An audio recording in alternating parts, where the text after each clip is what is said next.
Hi all, this is Sukanya. Welcome to Sukanya competitive world.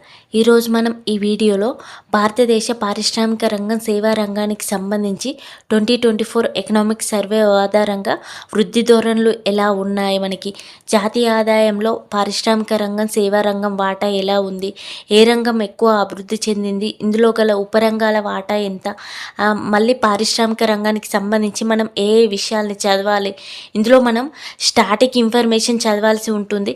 Total మనం ఇక్కడ ఈ వాల్యూసే అప్డేట్సే చదివితే సరిపోతుంది అనుకుంటాం, కానీ దీని గురించి కాన్సెప్ట్ అనేది చాలా చదవాల్సి ఉంటుంది. సో అవి ఏమేమి చదవాలి అనే వాటి గురించి ఈ వీడియోలో క్లియర్గా తెలుసుకుందాం. వీడియోలోకి వెళ్ళే ముందు మీరు కనుక ఫస్ట్ టైం నా ఛానల్ని విజిట్ చేస్తున్నట్లయితే ఖచ్చితంగా సబ్స్క్రైబ్ చేసుకోండి, లైక్ చేయండి.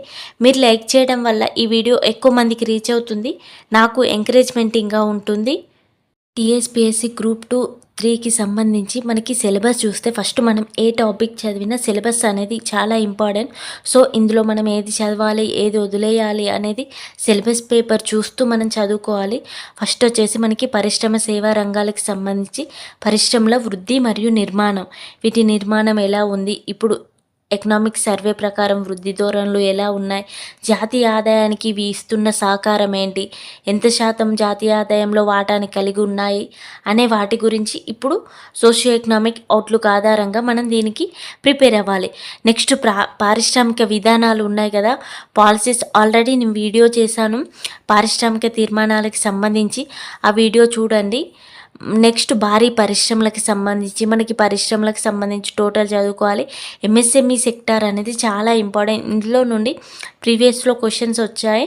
సో మనకి యూపీఎస్సీలో కూడా ఇక్కడ నుండే క్వశ్చన్స్ పడే ఛాన్స్ ఉంటుంది, కాబట్టి ఇది చిన్న టాపికే, దీని గురించి ఎక్కువ కాన్సన్ట్రేట్ చేయండి.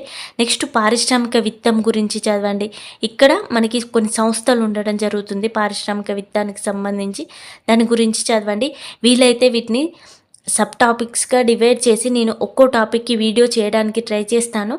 నెక్స్ట్ జాతీయ ఆదాయానికి సేవల రంగం సహకారం.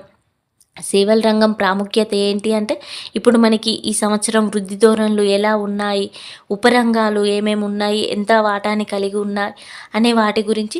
నెక్స్ట్ మనకి ఆర్థిక మౌలిక సదుపాయాలు ఎలా ఉన్నాయి అనేది ఈ సేవా రంగంలో మనం చదువుకోవాల్సి ఉంటుంది. నెక్స్ట్ వచ్చేసి మనం భారతదేశ విదేశీ వాణిజ్యం అనే టాపిక్ గురించి చదవాలి. సో ఇక్కడ మనం ఇప్పుడు ఈ వీడియోలో నేను వృద్ధి నిర్మాణం, జాతీయ ఆదాయానికి సంబంధించి సహకారం ఈ వీడియోలో డిస్కస్ చేస్తాను. పరిశ్రమల రంగం, సేవా రంగం గురించి మనం ఆల్రెడీ పారిశ్రామిక తీర్మానాలకు సంబంధించి వీడియో చేశాను. పరిశ్రమలు, ఎంఎస్ఎంఈ సెక్టార్, వీటి గురించి చదువుకోండి. వీలైతే నేను వీడియో చేయడానికి ట్రై చేస్తాను. ఫస్ట్ ఇందులో మనం చదవాల్సింది ఇంట్రడక్షన్, మనకి కాన్సెప్ట్ ఎలా ఉంది, అసలు మనకి పరిశ్రమలో వర్గీకరణ ఎలా ఉంటుంది. పరిశ్రమలో వచ్చేసి మనకి ఉత్పాదక ఆధారంగా, పెట్టుబడి ఆధారంగా, యాజమాన్యం ఆధారంగా ఇలా వర్గీకరణ చేయడం జరుగుతుంది. ఇక్కడ పరిశ్రమలు అనగానే మనకి వర్గీకరణ చూసుకోవాలి. వర్గీకరణలో వచ్చేసి మనకి 3 టైప్స్ ఉంటాయి. ఉత్పాదక ఆధారంగా మళ్ళీ దాంట్లో 3 రకాలు ఉండడం జరుగుతుంది. అంటే మూలధన వస్తు పరిశ్రమలు ఉంటాయి. ఇందులో వ్యవసాయ పారిశ్రామిక రంగాలకు యంత్రాలని ఇలా ఉత్పత్తి చేస్తాయి కదా, అవి వచ్చేసి మూలధన వస్తు పరిశ్రమలు. నెక్స్ట్ వచ్చేసి మనకి మధ్యంతర వస్తు పరిశ్రమలు ఉండడం జరుగుతుంది. అంటే ఇవి మధ్యలో ప్లాస్టిక్, టైర్స్, సిమెంటు ఇలాంటివి ఉత్పత్తి చేసే ఫ్యాక్టరీలను ఏమంటాం, మధ్యంతర వస్తు పరిశ్రమలు అనడం జరుగుతుంది. నెక్స్ట్ ఇందులో మనకి వినియోగ వస్తు పరిశ్రమలు ఉండడం జరుగుతుంది. సో తుది వినియోగానికి ఉపయోగపడే వస్తు పరిశ్రమలను వచ్చేసి మనం వినియోగ వస్తువులు అంటాం. సపోజ్ ఈ మొబైల్ వాడుతున్నాం, మొబైల్ అనేది తుది వినియోగానికి వాడుతున్నాం కాబట్టి ఇది దానికి రావడం జరుగుతుంది. ఇలా ఉత్పాదక ఆధారంగా. నెక్స్ట్ మనం పెట్టుబడి ఆధారంగా కూడా కంపెనీలను వర్గీకరించడం జరిగింది. పెట్టుబడి ఆధారంగా కంపెనీలను వర్గీకరిస్తే మనకి ఇంపార్టెంట్ ఇక్కడ ఎంఎస్ఎంఈ సెక్టర్ రావడం జరుగుతుంది. ఇక్కడ సూక్ష్మ పరిశ్రమలు, చిన్న తరహా పరిశ్రమలు, మధ్య తరహా పరిశ్రమలు, ఇవి 3 రకాలు ఉండడం జరుగుతుంది. సో మనకి ఎంఎస్ఎంఈ 2 యాక్ట్స్ ఉండడం జరుగుతుంది. ఒకటి 2006లో చేసింది ఎంఎస్ఎంఈ యాక్ట్, తర్వాత మనకి 2020లో ఒకటి రావడం జరిగింది. ఇవి 2 మనకి చాలా ఇంపార్టెంట్. ఇందులో టర్నోవర్ వచ్చేసి మనకి ఇంపార్టెంట్, గుర్తుపెట్టుకోవాలి. ఆల్రెడీ వచ్చాయి ప్రీవియస్లో, మనకి మళ్ళీ వచ్చే ఛాన్స్ ఉంటుంది. అంటే ఇందులో మనకి 3 ఉండడం జరుగుతుంది. ఒకటి సూక్ష్మ తరహా పరిశ్రమలు, చిన్న తరహా పరిశ్రమలు, మధ్య తరహా పరిశ్రమలు. ఇందులో వచ్చేసి మనకి తయారీ రంగానికి ఎంత ఉండాలి, సేవా రంగానికి ఎంత ఉండాలి అనే దాని గురించి మన పెట్టుబడి ఆధారంగా, టర్నోవర్ ఆధారంగా మనకి ఈ పరిశ్రమల్ని ఇలా విభజించడం జరిగింది. ఇందులో ఖచ్చితంగా నేనైతే ఈ టాపిక్లో ఆల్రెడీ ప్రీవియస్ యూపీఎస్సీలో చూసాను కాబట్టి ఇది పర్ఫెక్ట్ అయ్యాను. ఎందుకంటే మనకి సూక్ష్మ పరిశ్రమలు అంటే మనకి తయారీ రంగం ఉంది కదా, ఇందులో 25 lakhs బిలో ఉంటే దాన్ని సూక్ష్మ పరిశ్రమ అంటారు. అదే సేవా రంగానికి అయితే 10 లక్షల బిలో ఉన్నా దాన్ని సూక్ష్మ పరిశ్రమలో అవడం జరుగుతుంది. నెక్స్ట్ ఇందులో మనకి చిన్న తరహా పరిశ్రమలు ఉంటాయి. చిన్న తరహా పరిశ్రమలు అంటే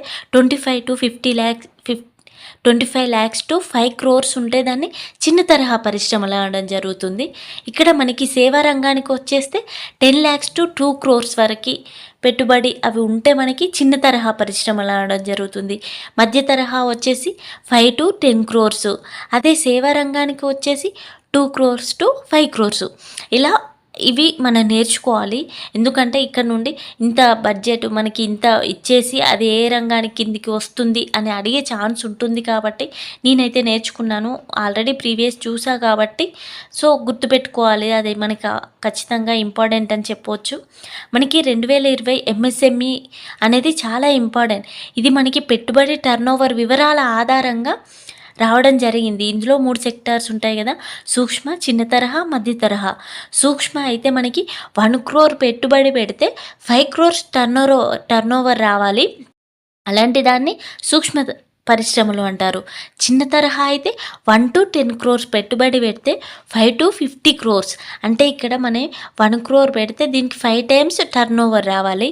ఇక్కడ 1 crore to 10 crores పెడితే 5 crores to 50 crores మనకి టర్నోవర్ ఉండాలి. మధ్య తరహా వచ్చేసి మనకి 10 to 100 crores పెడితే 10 to 50 crores అలా పెడితే మనకి టర్నోవర్ వచ్చేసి 50 crores to 250 crores ఉండాలి. ఇలా మనకి ఎంఎస్ఎంఈలను వర్గీకరించడం జరిగింది. ఇది మనం ఖచ్చితంగా ఈ టాపిక్ చదవండి ఈరోజు వీలైతే. ఎంఎస్ఎంఈ గురించి ఈ పరిశ్రమల వర్గీకరణ గురించి సింపుల్గానే ఉంటుంది. ఒకసారి వీటిని వాల్యూస్ ఎంత ఉన్నాయి, ఎంత లోపు ఉంటే ఏ రంగం కిందికి వస్తుంది మనకి పరిశ్రమలు అనేది ఒకసారి అర్థం చేసుకొని చదవండి, ఈజీగానే ఉంటుంది. సో నేనైతే చదివాను కదా, నాకు వచ్చిందంటే మీకు కూడా వస్తుంది. ఎందుకంటే ఎకానమీ అంటే అందరికీ హార్డే. సో నేను కూడా ఎకానమీలో పర్ఫెక్ట్ కాదు, అందుకే ఎకానమీ మీద కొంచెం ఎక్కువ కాన్సన్ట్రేషన్ చేస్తున్నాను ఇప్పుడు. సో ఇలా మనకు కొన్ని టాపిక్స్ బేసిక్కి మనం తక్కువ టైంలో ఇంపార్టెంట్ టాపిక్స్ కవర్ చేయాలి కాబట్టి ఈ మెయిన్ టాపిక్స్ని ప్రీవియస్ క్వశ్చన్ చూసి టోటల్ మనకి ఎక్కువ తెలంగాణ ఇండస్ట్రియల్ సెక్టార్ గురించి ఎక్కువ వచ్చే ఛాన్స్ ఉంటుంది అనుకుంటున్నాను. కొన్ని ఇండియాకి సంబంధించి కూడా రావచ్చు. ఇందులో వచ్చేసి ఎంఎస్ఎంఈ కొన్ని ఇవి రావచ్చు అనేసి నేను ఎక్స్పెక్ట్ చేస్తున్నాను. సో మీరు కూడా చదువుకోవడానికి ట్రై చేయండి. నెక్స్ట్ మనకి ఈ పరిశ్రమలో వచ్చేసి ప్రభుత్వ యాజమాన్యం ఆధారంగా 3 types ఉండడం జరుగుతుంది. ప్రభుత్వ రంగ పరిశ్రమలు, ప్రైవేటు రంగ పరిశ్రమలు, నెక్స్ట్ మిశ్రమ అంటే ప్రభుత్వం ప్రైవేటు 2 కలిసి పెడితే దాన్ని మిశ్రమ రంగం. ఇలా మనకి 3 యాజమాన్యం ఆధారంగా అంటే కంట్రోలింగ్ అనేది ప్రభుత్వం అయితే ప్రభుత్వం కంట్రోల్ చేయడం జరుగుతుంది. నెక్స్ట్ ప్రైవేట్ రంగం అయితే యాజమాన్యం ప్రైవేట్ది ఉంటే ప్రైవేట్ రంగంది. ఇలా మనకి ప్రభుత్వమా ప్రైవేట్దా అని ఎలా తెలుస్తుంది అంటే ఏ కంపెనీ అయితే 51% ఇలా 50% ఎబో పెట్టుబడి పెడితే దాన్ని ఆ రంగంలోకి యాజమాన్యం కిందికి రావడం జరుగుతుంది అనేసి ఇది మనకి ఉండడం జరుగుతుంది. నెక్స్ట్ మనకి పారిశ్రామిక విధానాలు చూసాం కదా ఆల్రెడీ, ఒకసారి ఆ వీడియో చూడండి. 1948, 1956, 1969, తర్వాత 73, 1977, 1980, 1985, 1990, 1991 ఈ పారిశ్రామిక తీర్మానాల గురించి ఖచ్చితంగా చదవండి, అది కూడా మనకి ఇంపార్టెంట్. నెక్స్ట్ ఇక్కడ పారిశ్రామిక విత్తం అనే టాపిక్ చూస్తే మనకి పారిశ్రామిక అంటే ఏం లేదు. ఇక్కడ మనకి పెట్టుబడి అనేది ఎలా వస్తుంది, డబ్బు గురించి ఇందులో ఉండడం జరుగుతుంది. ఇందులో మనకి ఎక్కువ రుణాలు సమకూర్చుకోవడం ద్వారా, వాటాలు జారీ చేయడం ద్వారా, వచ్చిన లాభాలని మళ్ళీ పెట్టుబడి పెట్టడం ద్వారా, ఇలా మనకి మళ్ళీ పారిశ్రామిక రంగానికి విత్తం సమకూరడం జరుగుతుంది. ఇందులో మనకి కంపెనీలు, జాతీయ స్థాయి సంస్థలు ఉండడం జరుగుతుంది, రాష్ట్ర స్థాయి సంస్థలు, పెట్టుబడి సంస్థలు మనకి లోన్స్ ఇస్తాయి కదా. సో సపోజ్ ఇప్పుడు ఎల్ఐసి అనుకో, అది పెట్టుబడి పెట్టడానికి ICICI bank, IDBI bank, SIDBI bank, Mudra loans, ఎస్ఎఫ్సిలు, ఇలా ఇవన్నీ మనకి విత్త సంస్థల కిందికి రావడం జరుగుతుంది. ఇక్కడ మనం ఇవన్నిటి గురించి చదువుకోవాలి. ఇక్కడ ఏమేమి సంస్థలు ఉన్నాయి అనే వాటి గురించి చదవాలి. నెక్స్ట్ ఇక్కడ మనకి మహారత్న, మినీ రత్న, నవరత్న, ఈ హోదాల పరిశ్రమల గురించి ఒకటి చదవాలి. ఈ టాపిక్స్ మనం ఇందులో మెయిన్గా కవర్ చేయాలి. సో ఇంకా మిగతావి పరిశ్రమలు ఏమున్నాయి, ఇనుము కర్మాగారాలు, ఇవన్నీ ఇంపార్టెంట్ వచ్చేసి కవర్ చేయడానికి ట్రై చేయాలి ఈ టాపిక్లో. నెక్స్ట్ ఇక్కడ సేవా రంగంలో కూడా సేమ్ ఇలాగే ఆర్థిక మౌలిక సదుపాయాలను చూస్తూ, మనం రీసెంట్ అప్డేట్స్ చూస్తూ ఈ సదుపాయాలన్నిటి గురించి, నెక్స్ట్ భారతదేశ విదేశీ వర్తకం, ఎగుమతులు దిగుమతులు, ఈ టాపిక్ గురించి ఇందులో మనం డీటెయిల్గా చదువుకోవాల్సి ఉంటుంది. అభివృద్ధి ధోరణిలో చూస్తే మనకి 2023-24 ఎకనామిక్ సర్వే ప్రకారం మనకి పారిశ్రామిక వృద్ధి రేటు ఎంత, 9.5% ఉండడం జరిగింది. మనకి ఇక్కడ కాన్సెప్ట్ చూస్తే ఫస్ట్ మనకి వివిధ రంగాల ఉత్పత్తుల తయారీకి పారిశ్రామిక రంగమే మెయిన్ అని చెప్పవచ్చు. అసలు మన అన్ని దేశాలు ఆర్థిక అభివృద్ధి సాధించడానికి, జాతీయ ఆదాయాన్ని పెంచుకోవడానికి, జీవన ప్రమాణం పెరుగుదలకు, ఇవన్నిటికీ పారిశ్రామిక రంగమే మెయిన్ రోల్ ప్లే చేస్తుంది.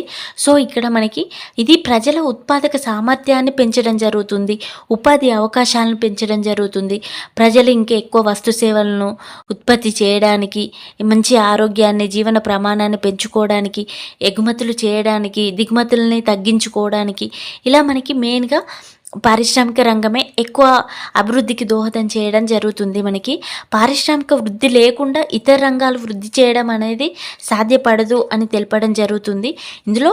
సో ఇప్పుడు ప్రజెంట్ మనకి పారిశ్రామిక వృద్ధి రేటు అనేది 9.5% ఉండడం జరిగింది.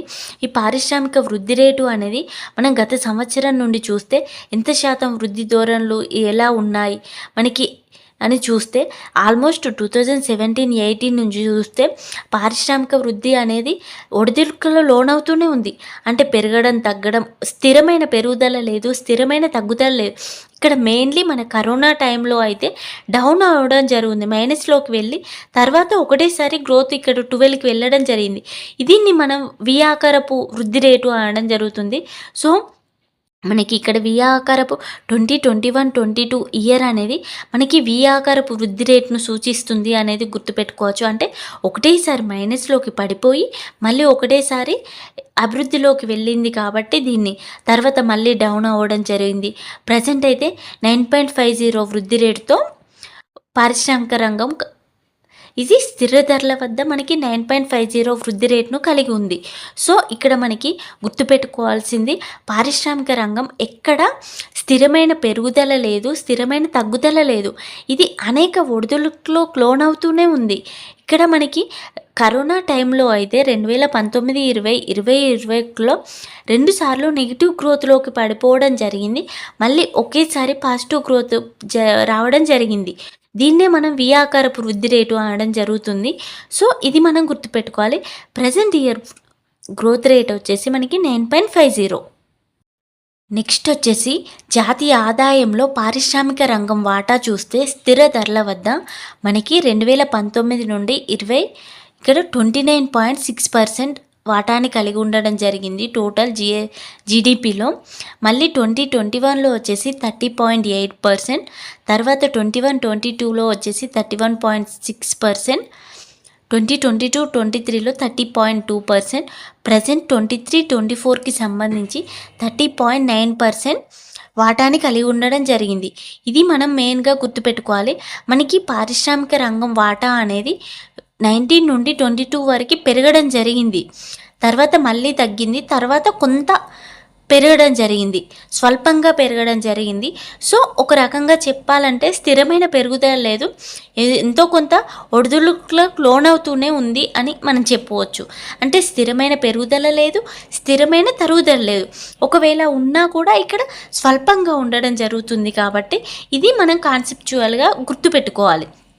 మనకి టోటల్ జీడిపిలో 30% వాటాని కలిగి ఉంది. అది మనకి ఎక్కువ అయితే సేవారంగం కలిగి ఉండడం జరుగుతుంది. ఇండియాకి వచ్చేసి మనకి 55% ఆల్మోస్ట్ సేవారంగం వాటాని కలిగి ఉంది. ఇక్కడ మనకి ఇండియాలో చూస్తే వ్యవసాయ రంగం తక్కువ వాటాని కలిగి ఉండడం జరిగింది. ఇది మనం చూడాలి.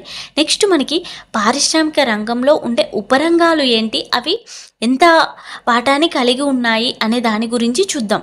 ఇక్కడ మనకి పారిశ్రామిక రంగాల్లో ఉపరంగాలు వచ్చేసి మనకి తయారీ రంగం ఉంటుంది, నిర్మాణ రంగం, విద్యుత్, గ్యాసు, నీటి సరఫరా, ఇవి నెక్స్ట్ వచ్చేసి మైనింగ్, క్వారీయింగ్, 4 ఉపరంగాలు ఉంటాయి.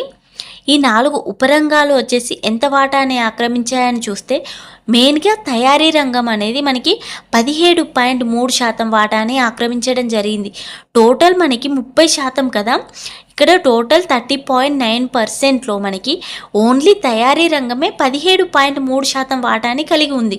అంటే ఇక్కడ మనం ఏం చెప్పవచ్చు, మనం టోటల్ పారిశ్రామిక రంగానికి సంబంధించి జాతీయ ఆదాయంలో తయారీ రంగమే 50% ఎబో ఓన్లీ తయారీ రంగమే వాటాని కలిగి ఉండడం జరిగింది అనేసి మనం గుర్తుపెట్టుకోవచ్చు ఇక్కడ. నెక్స్ట్ నిర్మాణ రంగం వచ్చేసి 9.0% సెకండ్ ప్లేస్కి రావడం జరిగింది. నెక్స్ట్ విద్యుత్, గ్యాసు, నీటి సరఫరా, ఇతర వినియోగ సేవలు, వీటికి సంబంధించి 2.4% వాటాని కలిగి ఉండడం జరిగింది. నెక్స్ట్ మైనింగ్, క్వారీయింగ్ వచ్చేసి మనకి 2.1% వాటాని కలిగి ఉంది. ఇందులో మనకి మేజర్గా వచ్చేసి తయారీ రంగం ఎక్కువ వాటాని, ఇది టోటల్ మనకి ఆదాయంలో 50% కంటే ఎక్కువ వాటాని ఓన్లీ తయారీ రంగమే ఆదాయాన్ని ఇస్తుంది అనేసి మనం చెప్పవచ్చు. నెక్స్ట్ సెకండ్ ప్లేస్ వచ్చేసి నిర్మాణ రంగం. ఒకవేళ అసెండింగ్ డిసెండింగ్ అడిగే ఛాన్స్ ఉంటుంది కాబట్టి ఫస్ట్ ప్లేస్ వచ్చేసి తయారీ రంగం, సెకండ్ నిర్మాణ రంగం, తర్వాత విద్యుత్, గ్యాసు, నీటి సరఫరా, లాస్ట్ వచ్చేసి మైనింగ్, క్వారీయింగ్. ఇది మన ఉపరంగాల వారిగా చూస్తే ఇక టోటల్ మనకి ఆదాయం 30.9%. మనకి టోటల్ వృద్ధి రేటు ఎంత, ప్రజెంట్ ఇయర్ వచ్చేసి 9.5% పారిశ్రామిక వృద్ధి రేటు అని చెప్పవచ్చు. ఈ ఇన్ఫర్మేషన్ మనం గుర్తుపెట్టుకోవాలి. ఇక్కడ ఉపరంగాలకి సంబంధించి లాస్ట్ ఇయర్తో ఈ ఇయర్ కంపేర్ చేస్తే తయారీ రంగం, నిర్మాణ రంగం, విద్యుత్, గ్యాసు, ఇతర సేవలు, మైనింగ్, క్వారీయింగ్ చూస్తే మనకి 2023, 22, 23కి సంబంధించి 23, 24కి సంబంధించి చూస్తే తయారీ రంగం అనేది లాస్ట్ ఇయర్ 16.9% ఉండేది, ప్రజెంట్ అనేది 17.3%కి పెరగడం జరిగింది.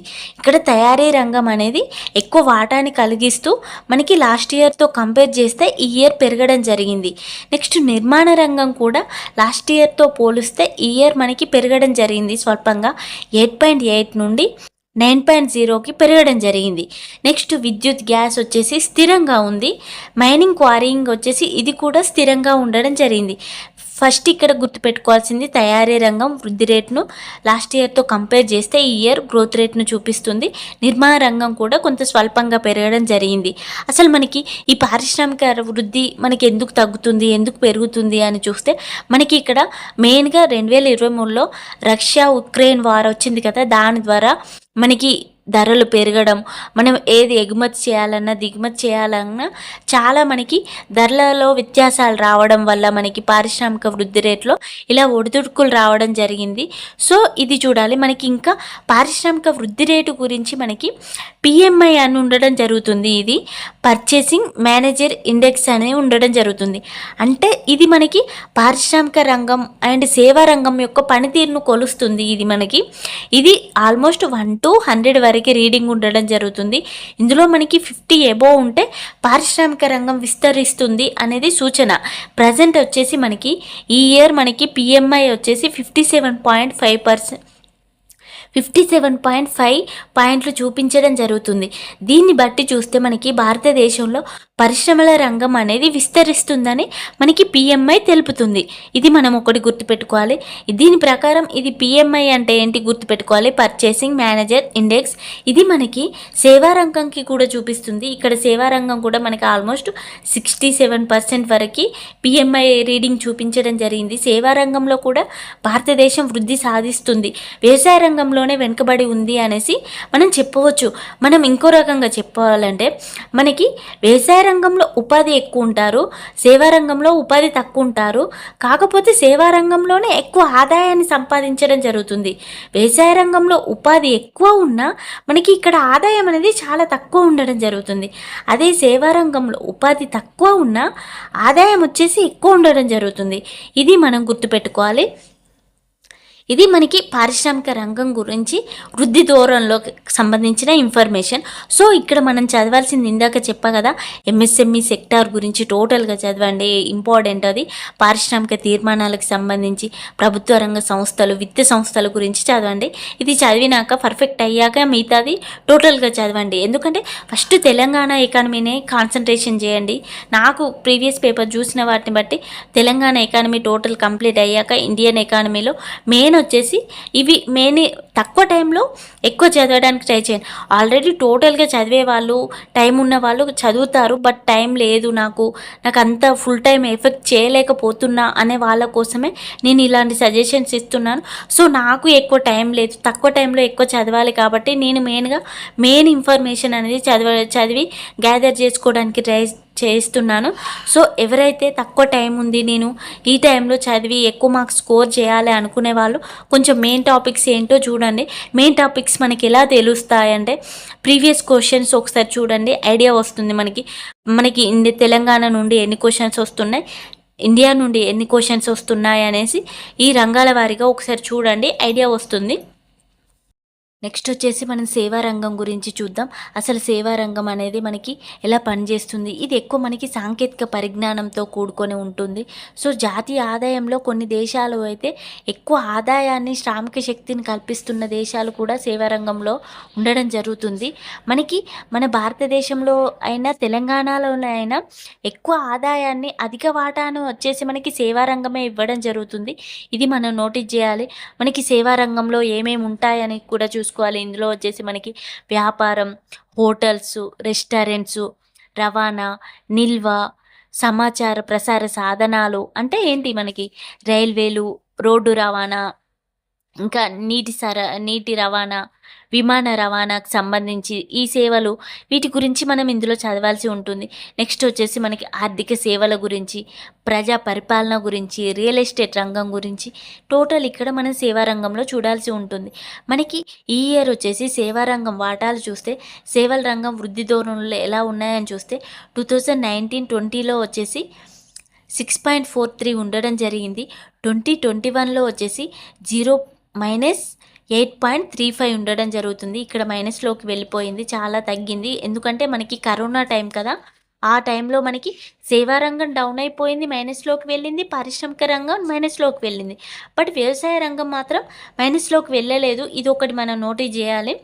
నెక్స్ట్ 21-22లో వచ్చేసి మళ్ళీ 9.18కి వెళ్ళింది. సో ఇక్కడ మనకి వి ఆకార గ్రోత్ రేట్ ఇక్కడ కూడా ఫామ్ అయిందని చెప్పవచ్చు. ఒకేసారి మైనస్లోకి వెళ్ళిపోయి ఒకేసారి మళ్ళీ 9.18 గ్రోత్ రేట్ను సాధించడం జరిగింది. 2022-23కి సంబంధించి 10.01% కలిగి ఉండడం జరిగింది. 24-25కి సంబంధించి మనకి 23-24కి సంబంధించి 7.58 గ్రోత్ రేట్ని కలిగి ఉండడం జరిగింది. ఇది మనం గుర్తుపెట్టుకోవాలి. 7.58% గ్రోత్ రేట్ ప్రజెంట్ వచ్చేసి. అదే మనకి ఇందాక చూసాం కదా, పారిశ్రామిక రంగం వాటా వచ్చేసి మనకి 9.5%. సో సేవా రంగం వాటా వచ్చేసి ఇక్కడ 7.58% గ్రోత్ రేట్ను కలిగి ఉండడం జరిగింది. మనకి ఇక్కడ ఆల్మోస్ట్ నోటీస్ చేస్తే అన్నీ ఒక 2021 కరోనా టైంలో తప్పితే మిగతావన్నీ మనకి 6% ఎబోనే గ్రోత్ రేట్ చూపించడం జరిగింది. ఇక్కడ మనకి సేవారంగం అనేది ఎక్కువ గ్రోత్ రేట్ను చూపిస్తూనే ఉంది. ఇక్కడ ఒడిదుడుకులు ఎక్కువ ఏం కనబడట్లేదు. సో ఆల్మోస్ట్ ఎక్కడ చూసినా 6% ఎబోనే ఉండడం జరుగుతుంది. మళ్ళీ ఇంకా సేవారంగ వాటాలలో కూడా చూస్తే మనకి ఆల్మోస్ట్ ఇక్కడ 50% ఎబోనే ఉండడం జరుగుతుంది. ఇప్పుడు మనకి జాతీయ ఆదాయంలో సేవారంగం వాటా చూస్తే మనకి 2014-15 చూస్తే 51.8% వాటానే ఉండడం జరిగింది. 15-16లో వచ్చేసి 52.3%, 16-17లో వచ్చేసి 52.6% వాటాని, 17-18లో వచ్చేసి 52.5%, 18-19 వచ్చేసి 53.3%, 19-20 వచ్చేసి 54.8%, 20-21 వచ్చేసి 53.1%, 21-22కి సంబంధించి 52.7%, లాస్ట్ టైం వచ్చేసి 53.4%, ప్రజెంట్ వచ్చేసి మనకి 55%, ఆల్మోస్ట్ సుమారుగా 55% గ్రోత్ రేట్ ఇక్కడ జాతీయ ఆదాయంలో వాటాని కలిగి ఉండడం జరిగింది. ఇక్కడ ప్రజెంట్ ఇయర్ మనం గుర్తుపెట్టుకోవాలి, సేవారంగం వాటా వచ్చేసి 55% అని పెట్టుకోవాలి. 55% లాస్ట్ ఇయర్తో ఈ ఇయర్ కంపేర్ చేస్తే ఈ ఇయర్ ఇక్కడ పెరగడం జరిగింది. మనకి 2014 నుండి 23-24 వరకు జాతీయ ఆదాయంలో సేవారంగం వాటా అనేది పెరుగుతూనే వస్తుంది. సో ఇక్కడ చూసినా ఆల్మోస్ట్ టోటల్ మనకి వచ్చే జాతీయ ఆదాయంలో 50% కంటే ఎక్కువ సేవారంగమే ఆదాయాన్ని ఇవ్వడం జరుగుతుంది. సో ఇది మనం చూసుకోవాలి. మనకి జాతీయ ఆదాయంలో ఎక్కువ వాటాని కల్పిస్తుంది సేవారంగమే. నెక్స్ట్ వచ్చేసి పరిశ్రమ రంగం, నెక్స్ట్ వచ్చేసి వ్యవసాయ రంగం. అసలు మనది వ్యవసాయ ఆధారిత దేశమే అయినా కూడా వ్యవసాయంలో ఎక్కువ మంది ఉపాధి పొందుతున్నా కూడా ఆదాయంలో మనకి వ్యవసాయ రంగం వెనుకబడి ఉండడం జరిగింది. నెక్స్ట్ వచ్చేసి ఉపాధి పరంగా ఆదాయం పరంగా చూస్తే ఇందాక డిస్కస్ చేసిందే, ఇక్కడ వ్యవసాయ రంగానికి సంబంధించి మనకి 45.8% ఉపాధి పొందుతున్నారు. ఇండస్ట్రియల్ సెక్టార్కి సంబంధించి మనకి పారిశ్రామిక రంగానికి సంబంధించి 25.3% మంది ఉపాధి పొందుతున్నారు. సర్వీస్ సెక్టార్కి సంబంధించి 28.9% మంది ఇందులో సర్వీస్ సెక్టార్లో ఉపాధి పొందడం జరుగుతుంది. ఇక్కడ మనకి 28% మంది ఉపాధి పొందుతున్న రంగం వచ్చేసి 55% వాటాని కల్పించడం జరుగుతుంది. ఇక్కడ ఆల్మోస్ట్ డబుల్ ఆదాయాన్ని ఇస్తుంది. అదే మనకి 45% ఉపాధి పొందుతున్న వ్యవసాయ రంగం వచ్చేసి ఓన్లీ ఆల్మోస్ట్ ఒక 15% ఇలా ఇవ్వడం జరుగుతుంది. నెక్స్ట్ పారిశ్రామిక రంగం 25% ఉంది ఉపాధిలో వచ్చేసి, ఇది మనకి ఆదాయాన్ని వచ్చేసి 30% ఇవ్వడం జరుగుతుంది. ఇవి రెండు మనకి పారిశ్రామిక రంగాలు, సేవా రంగాలు, ఇవి రెండు కూడా మనకి ఉపాధిలో తక్కువ వాటాని కలిగి ఉన్నప్పటికీ ఆదాయంలో ఎక్కువ వాటాని చూపించడం జరుగుతుంది. సో మనకి ఇలా జరుగుతుంటేనే అభివృద్ధి సాధిస్తున్నామని చెప్పవచ్చు. మనకి ఎప్పుడైనా అభివృద్ధిని, జాతీయ ఆదాయాన్ని అంచనా వేసేటప్పుడు అభివృద్ధి చెందుతున్న దేశంగా ఎలా చెప్పవచ్చు? ఏ దేశం అయితే ఇండస్ట్రియల్ సర్వీస్ సెక్టార్లో ముందంజలో ఉంటుందో ఆ దేశం అభివృద్ధి చెందినట్లు చెప్పవచ్చు. సో ఇక్కడ మనకి సేవారంగం ఇందాక చెప్పా కదా, పిఎంఐ ఇండెక్స్ అని, మనకి దీని ప్రకారం సేవారంగం అనేది 61.2 పాయింట్లు ఉండడం జరిగింది. దీని ప్రకారం మనకి సేవారంగం కూడా మనకి భారతదేశంలో విస్తరిస్తుందని ఇది మనకి తెలపడం జరిగింది. ఈ ఇన్ఫర్మేషన్ మనం చదువుకోవాలి. సేవారంగానికి సంబంధించి టోటల్ మనం ఇన్ఫర్మేషన్ సేవారంగానికి సంబంధించి ఫస్ట్ వృద్ధి ధోరణులు ఎలా ఉన్నాయి, ప్రజెంట్ ఇయర్ వచ్చేసి మనకి సేవారంగం వాటా వచ్చేసి 55% ఎంత గ్రోత్ రేట్ని చూపిస్తుంది? 7.58% గ్రోత్ రేట్ను చూపించడం జరిగింది. ఇది మనకి ఆల్మోస్ట్ ఎప్పుడు సేవారంగమైన 6% ఎబోనే ఉంది, ఎక్సెప్ట్ ఇక్కడ కరోనా టైం 2020-21కి సంబంధించి. నెక్స్ట్ వచ్చేసి మనకి జాతీయ ఆదాయంలో సేవారంగం వాటా ఆల్మోస్ట్ 50% ఎబో, అంటే టోటల్ ఆదాయంలో సగానికి పైగా మనకి సేవారంగమే ఆదాయాన్ని కల్పించడం జరుగుతుంది ఉపాధి పరంగా. ఇలా ఈ ఇన్ఫర్మేషన్ మనం చదువుకోవాలి. ఇది పారిశ్రామిక సేవా రంగానికి సంబంధించి మనకి అప్డేట్ చేసుకోవాల్సిన ఇన్ఫర్మేషన్. దీంతో పాటు మనకి ఎక్కువ ఎగుమతులు ఈ ఇయర్ ఎలా ఉన్నాయి అది ఒకటి చూడాలి. నెక్స్ట్ మనకి పర్యాటక రంగం పరంగా, మౌలిక సదుపాయాల పరంగా ఎలా ఉన్నాయని ఈ టోటల్ కాన్సెప్ట్ వైజ్ నేర్చుకోవడానికి ట్రై చేయాలి మనం. ఎందుకంటే మెయిన్గా సబ్జెక్ట్ని సిలబస్ చూడండి, సిలబస్ చూస్తూ టాపిక్ని డివైడ్ చేసుకొని ఓన్లీ ఆ టాపిక్ ఫస్ట్ కాన్సన్ట్రేట్ చేయండి. ఒకసారి ప్రీవియస్ పేపర్ చూడండి. ప్రీవియస్ పేపర్ చూస్తే మనకు ఒక ఐడియా అనేది రావడం జరుగుతుంది. సో ఫుల్ టైం ఎఫెక్ట్ చేయలేని వాళ్ళు ఇలా కొంచెం స్మార్ట్గా వర్క్ చేయడానికి ట్రై చేయండి. ఎందుకంటే ఫుల్ టైం మనకి వీలు కాదు కాబట్టి ఎంతో కొంత తక్కువ టైంలో మంచి ఇన్ఫర్మేషనే చదువుకోవాలి. ఇంపార్టెంట్ది ఫుల్ టైం చదివే వాళ్ళు ఉన్నారు, వాళ్ళంతా మనకంటే చాలా ముందంజలో ఉండడం జరిగింది కాబట్టి సో తక్కువ టైంలో ఎక్కువ సిలబస్ కవర్ చేయడానికి స్మార్ట్గా వర్క్ చేయడానికి ప్రయత్నించండి. నా కంటెంట్ కనుక యూస్ఫుల్ అనిపిస్తే ఖచ్చితంగా సబ్స్క్రైబ్ చేసుకోండి, లైక్ చేయండి. Thank you for watching.